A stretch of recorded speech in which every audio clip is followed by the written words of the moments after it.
De fábula moderna, muy corta, con un humor negrísimo y ambientada en un pueblo ficticio, San Borondón. Y es un lugar que tiene, una característica que ya nos pone en situación.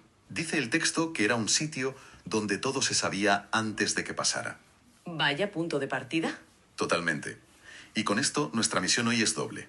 Por un lado, vamos a desgranar a un personaje fascinante, un agitador de manual. Un creador de caos. Exacto. Y por otro, entender cómo funciona un rumor, cómo se siembra una mentira, no por necesidad, sino por puro entretenimiento. La pregunta de fondo es esa: ¿qué lleva a alguien a divertirse con el caos ajeno? Es que esa es la pregunta clave.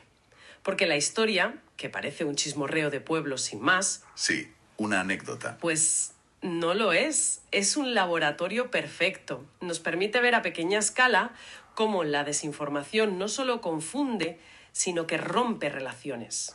Casi al instante. Y no solo fijarnos en el que miente. Claro, eso es lo que a mí me parece más interesante. No es solo mirar al que enciende la mecha, a Eusebio. Es mirar también a la pólvora. A esa comunidad que está, dispuesta a estallar a la primera de cambio.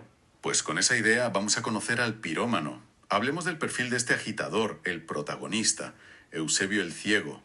El texto lo dibuja con unas pocas pinceladas, pero, son maestras. La primera, su condición física. No veía ni un pimiento. Una ceguera que ya desde el minuto 1 se nos presenta como una ironía brutal. Porque lo que le falta en vista le sobra en otro tipo de percepción mucho más afilada. Justo. A eso iba. Dice que compensaba esa falta de visión con dos armas letales. Por un lado, una imaginación desbordante y por otro, una lengua que era puro veneno. Una combinación peligrosísima. De hecho, el texto le atribuye un don. Y ojo a la palabra don, que ya tiene su miga. Su don era, y cito, escuchar media frase, inventarse la otra mitad y soltarla con tanta seguridad que parecía verdad bendita. Detengámonos ahí, en la palabra seguridad. Me parece fundamental. Sí. No hablamos de un mentiroso torpe, que duda. Su poder de convicción es su principal herramienta. La gente no le cree por las pruebas, que no hay ninguna, sino por el aplomo, por la confianza absoluta con la que suelta sus invenciones. Es que actúa como un notario de la realidad, cuando en verdad es el mayor falsificador del pueblo. Totalmente. Pero la fase que de verdad nos mete en su psicología, la que define por qué hace lo que hace, es esta. Eusebio no mentía por necesidad, mentía por deporte. Por deporte. Su objetivo no era conseguir dinero ni poder, era sencillamente meter cizaña, crear lío. Y aquí es donde el personaje se vuelve casi literario, ¿no te parece? Se aleja del mentiroso típico. Sí, del que miente para conseguir algo. La suya es una mentira con una finalidad, por así decirlo, estética. Lo que busca es el placer de contemplar el resultado, el caos. Su recompensa es puramente sádica. La imagen que usa el texto para describir esa recompensa es brutal. Dice que su premio era sentarse en el banco de la plaza a escuchar cómo ardía el pueblo. Es que es la definición de un pirómano social. Tal cual. Provoca el incendio y en lugar de salir corriendo se sienta en primera fila a disfrutarlo. Exacto. Es como un director de orquesta que disfruta de la cacofonía que él mismo ha provocado. Y siempre desde una distancia segura, claro. Su ceguera y su aspecto, con el bastón y su cara de santo, son el camuflaje perfecto. Nadie va a sospechar de él. Es que es casi la figura del troll de internet, pero en versión analógica, de banco de plaza. Es una analogía perfecta. El banco es su teclado y la plaza es su foro. Y esto nos lleva a la gran ironía, la de su ceguera. No puede ver las caras de odio que provoca, pero sí tiene una visión de rayos X para detectar las debilidades humanas. El orgullo, la vanidad, sabe perfectamente dónde clavar la aguja. Precisamente. Su ceguera física lo aísla de las consecuencias, pero su agudeza para la psicología de pueblo es total. Ve perfectamente por dónde puede colarse la desconfianza. Ve las grietas y se dedica a meter la cuña. Bueno, creo que tenemos el retrato robot. Un artista del caos. Y esto nos da pie a ver cómo funciona. Cómo enciende la mecha. Porque la historia nos da un caso práctico. El incidente entre Antonio y Felicia. La génesis de la catástrofe. Y es fascinante ver de qué materia prima tan inocente parte todo. Es que es increíble. La chispa es minúscula. Un comentario que no puede ser más inofensivo. Eusebio, con su oído siempre alerta, pesca una frase de Antonio. Solo una. ¿Y la frase es? Hoy Felicia viene muy elegante. ¿Ya está? Un halago. Punto. No hay más. Es casi un desafío, ¿no? Es como si el texto nos dijera, dame el comentario más positivo que se te ocurra, que ya verás en qué lo convierto. Totalmente. Y aquí empieza la magia de Eusebio, su don. El texto lo narra paso a paso. Primero se acerca a Felicia, la halagada, y fíjate cómo prepara el terreno. Ah, sí, la introducción es una obra maestra de la manipulación. Le dice, Felicia, hija, no quiero líos, pero... La frase universal del que solo quiere líos. Claro, al presentarse como un confidente que suelta la información a su pesar, le da una pátina de credibilidad a la barbaridad que va a soltar. Es el te lo cuento a ti porque te aprecio. E inmediatamente la bomba. Antonio anda diciendo que vas hecha un espantapájaros y que te crees muy fina. Y sin darle tiempo a reaccionar, se va a por Antonio. Y le aplica la misma fórmula, pero al revés. Se acerca y le suelta. Antonio, amigo, Felicia está diciendo por ahí que eres un envidioso y que si hablas de ella es porque no te hace caso. Tenemos que pararnos aquí un segundo. Porque estas dos mentiras no son insultos al azar, son misiles teledirigidos. Totalmente. Es de una brillantez malévola. No es una calumnia genérica. Fíjate en el primer caso. A Felicia, que viene muy elegante, o sea, en un momento de autoestima alta por su aspecto, la ataca justo ahí. Justo en la línea de flotación. La acusa de ir hecha un espantapájaros. Es una anulación completa. Le dice, eso que tú crees que es tu fortaleza es en realidad tu mayor ridículo. Y con Antonio es igual de cruel. Antonio ha hecho un halago, un gesto generoso. Y Eusebio lo retuerce y lo convierte en la prueba de su miseria. Lo pinta como un envidioso resentido. Transforma un acto amable en un síntoma de fracaso y rencor. Es una manipulación perfecta porque no solo miente, sino que envenena la intención original de cada uno. El halago ya no es un halago, y el orgullo de Felicia ya no es orgullo, es vergüenza. Reescribe la realidad en su versión más hiriente posible. El resultado, claro, es una explosión.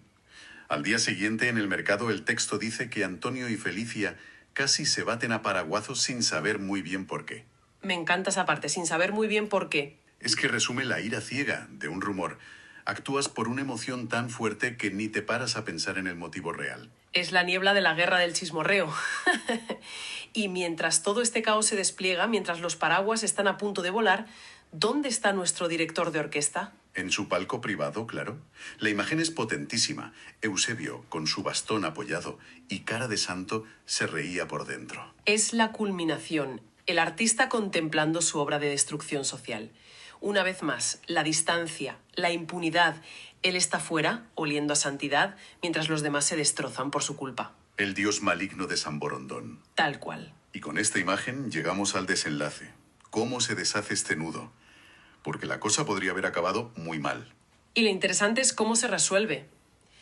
La verdad no aparece por una deducción brillante ni por una confesión. Es mucho más simple.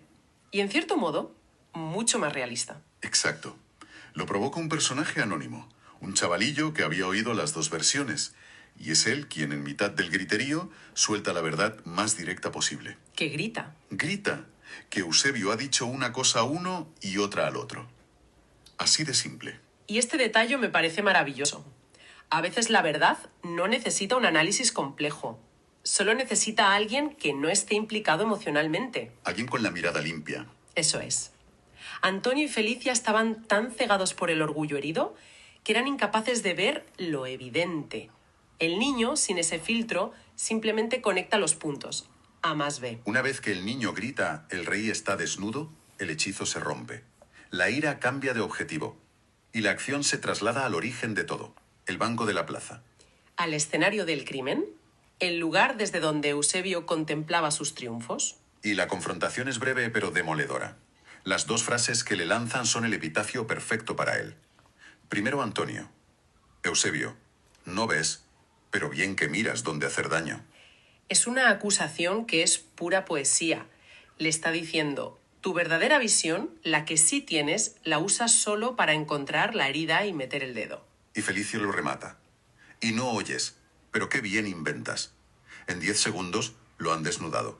Le han quitado la máscara de víctima. Y entonces llega el castigo. Y aquí la historia vuelve a ser brillante.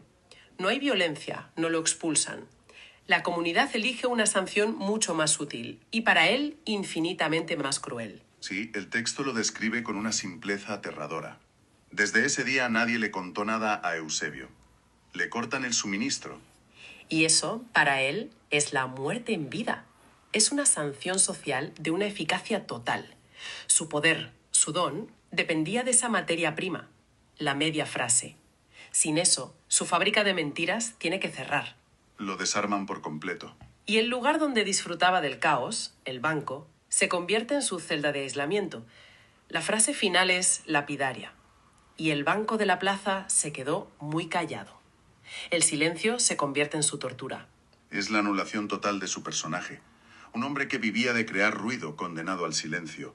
Es una justicia poética perfecta. Su mayor placer era escuchar el eco de sus mentiras, y el pueblo le responde con un vacío absoluto. Y como buena fábula se cierra con una moraleja que además rima. Quien siembra mentiras por puro maldad, acaba solo, sin cuento que contar. No se me ocurre un final más apropiado. Se queda sin guión, sin actores y sin público.